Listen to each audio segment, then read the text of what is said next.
యోబు గ్రంథం 19వ అధ్యాయము 1వ వచనం. అంతటా యోబు ఈలాగున ప్రత్యుత్తరమిచ్చెను. 2వ వచనం. ఎన్నాళ్ళు మీరు నన్ను బాధింతురు? ఎన్నాళ్ళు మాటల చేత నన్ను నలుగగొట్టుదురు? 3వ వచనం. 10 మార్లు మీరు నన్ను నిందించితిరి, సిగ్గులేక మీరు నన్ను బాధించెదరు. 4వ వచనం.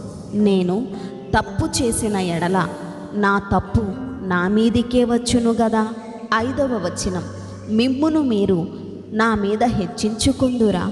నా నేరము నా మీద మీరు మోపుదురా? 6వ వచనం.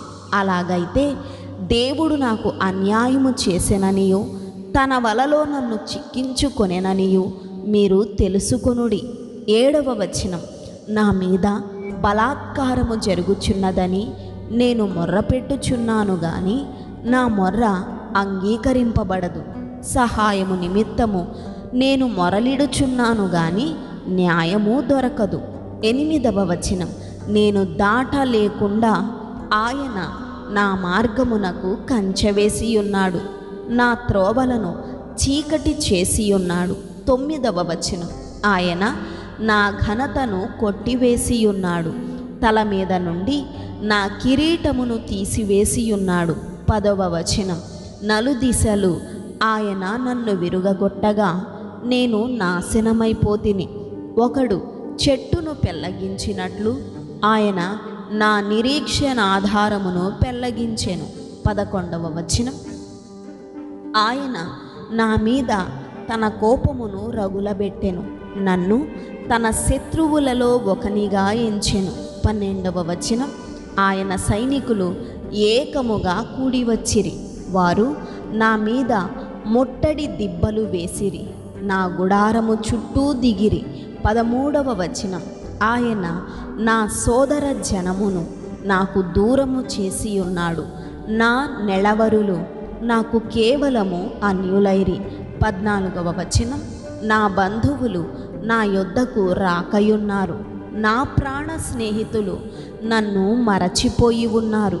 15వ వచనం. నా ఇంటి దాసీ జనులు నన్ను అన్యునిగా ఎంచెదరు, నేను వారి దృష్టికి పరదేశినయ్యున్నాను. 16వ వచనం. నేను నా పనివాని పిలువగా వాడేమీ పలుకకుండా ఉన్నాడు, నేను వాణ్ణి బతిమాలవలసి వచ్చెను. 17వ వచనం.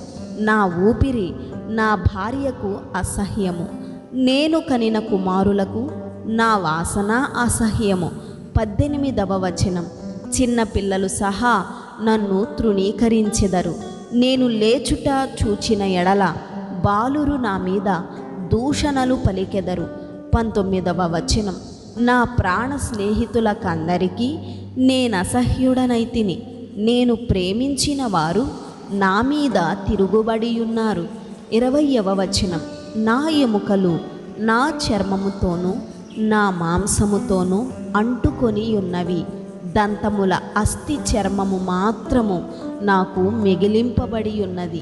21వ వచనం. దేవుని హస్తము నన్ను మొత్తియున్నది, నా మీద జాలిపడుడి, నా స్నేహితులారా నా మీద జాలిపడుడి. 22వ వచనం. నా శరీర మాంసము పోవుట చాలునను కొనక దేవుడు నన్ను తరుమునట్లుగా మీరేలా నన్ను తరుముదురు? 23వ వచనం. నా మాటలు వ్రాయబడవలెనని నేనెంతో కోరుచున్నాను, అవి గ్రంథములో వ్రాయబడవలెనని నేనెంతో కోరుచున్నాను. 24వ వచనం. అవి ఇనుప పోగరతో బండ మీద చెక్కబడి సీసముతో నింపబడి నిత్యము నిలవవలెనని నేనెంతో కోరుచున్నాను.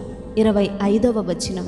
అయితే నా విమోచకుడు సజీవుడనియు తరువాత ఆయన భూమి మీద నిలుచుననియు నేనెరుగుదును. 26వ వచనం. ఇలాగూ నా చర్మము చీకిపోయిన తరువాత శరీరముతో నేను దేవుని చూచెదను. 27వ వచనం.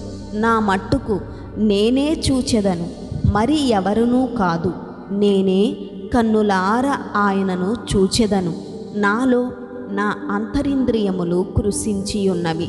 28వ వచనం. జరిగిన దాని కారణము నాలోనే ఉన్నదనుకొని మీరు మేము వానిని ఎట్లు తరిమెదమా అని తలంచిన ఎడల 29వ వచనం, మీరు ఖడ్గమునకు భయపడుడి, తీర్పు కలుగునని మీరు తెలుసుకొనున్నట్లు ఉగ్రతకు తగిన దోషములకు శిక్ష నియమింపబడును. ఆమేన్.